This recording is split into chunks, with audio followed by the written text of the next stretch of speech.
How do you cheat in Formula One? The most watched, the most regulated, the most scrutinized sport on the planet, and still lose. Yep, that's exactly what Ferrari managed to pull off. Man who can see the crowd now rise to acclaim him because Sebastian Vettel starts off 2017 by winning the Australian Grand Prix. Ferrari on top, down under. They found a loophole in the rulebook, used it to rocket past Mercedes, confused the FIA, and for a while it looked like the Prancing Horse was back on top. But then, the whole thing came crashing down.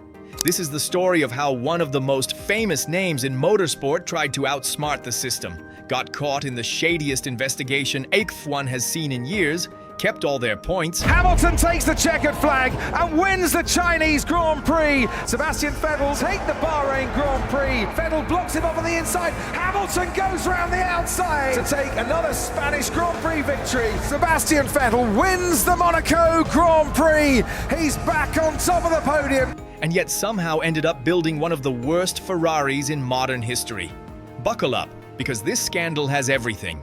Secret batteries, hidden sensors, fuel flow tricks, late-night FIA statements, and a fall so dramatic it set Ferrari back years. It is Sebastian Vettel who comes home to win the Australian Grand Prix. Sebastian Vettel wins the Bahrain Grand Prix. Welcome to Top Lux Rides. Today, we're breaking down how Ferrari cheated F1 and still lost. Setting the stage, 2017 to 2018. To understand the scandal, you need the setup. Let's rewind to 2017. Mercedes had been crushing everyone in the hybrid era, 3 years of domination, almost zero competition, and fans were begging for a proper fight.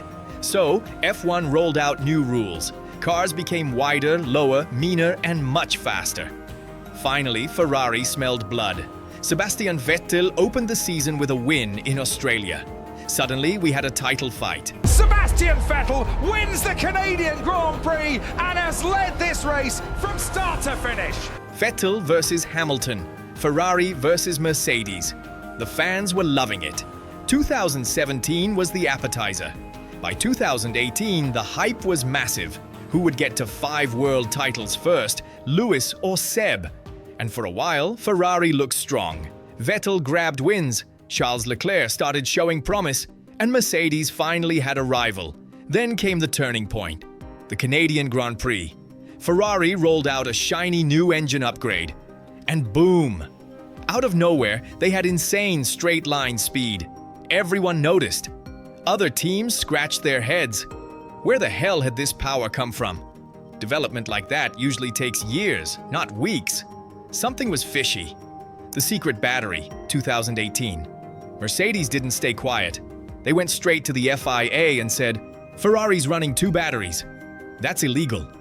Turns out they weren't completely wrong. Ferrari's hybrid system was indeed more complex than anyone else's. They had a double battery setup that allowed them to deliver energy in a way no one else could.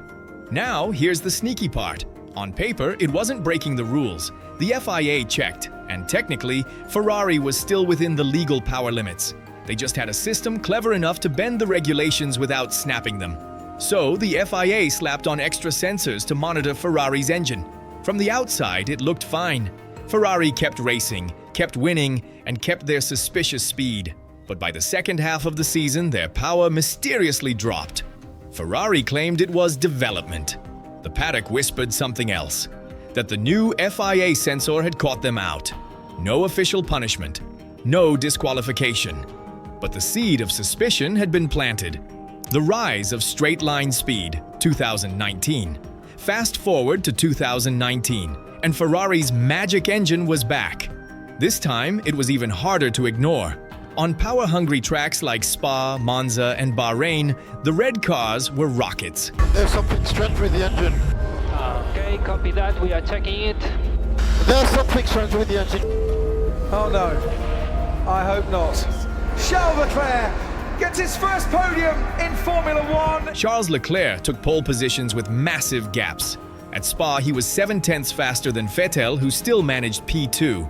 That's not normal. It wasn't just top speed, it was acceleration.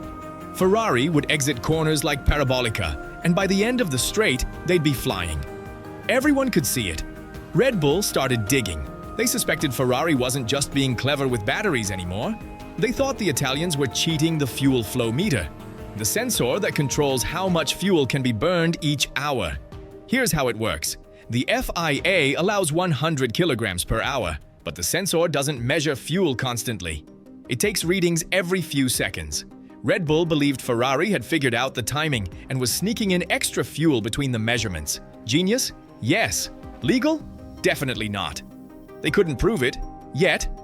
But suspicions kept growing. Then Ferrari went on a crazy run. Poles in Belgium, Italy, Singapore, and Japan. 3 wins in 5 races. Too good to be true? Pretty much.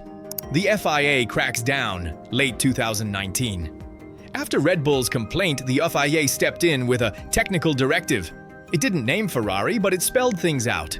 Bypassing the fuel flow meter to inject extra fuel is 100% illegal. And just like that, Ferrari's performance collapsed.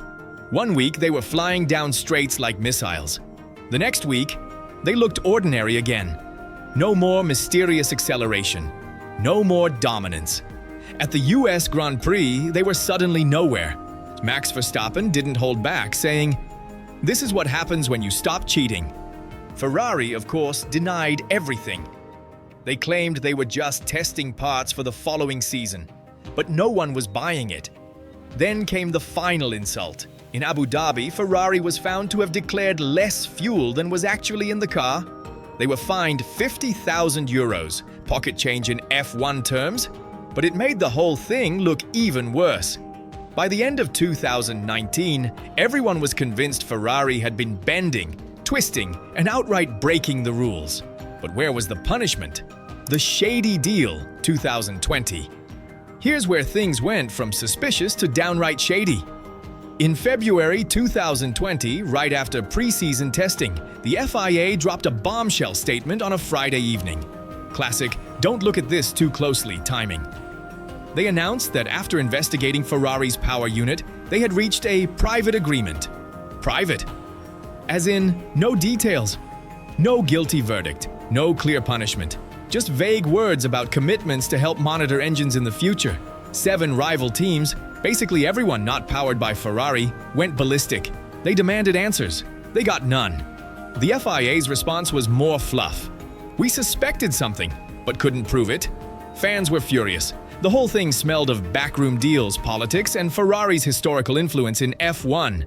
It was like the sport was sweeping the scandal under the rug. But Ferrari didn't escape unscathed. In 2020, their engine suddenly lost around 65 horsepower.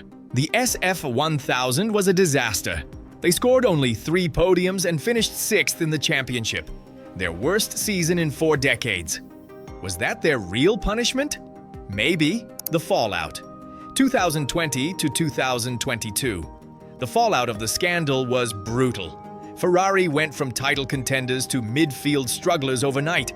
Their 2020 car was so bad it looked like a punishment in itself.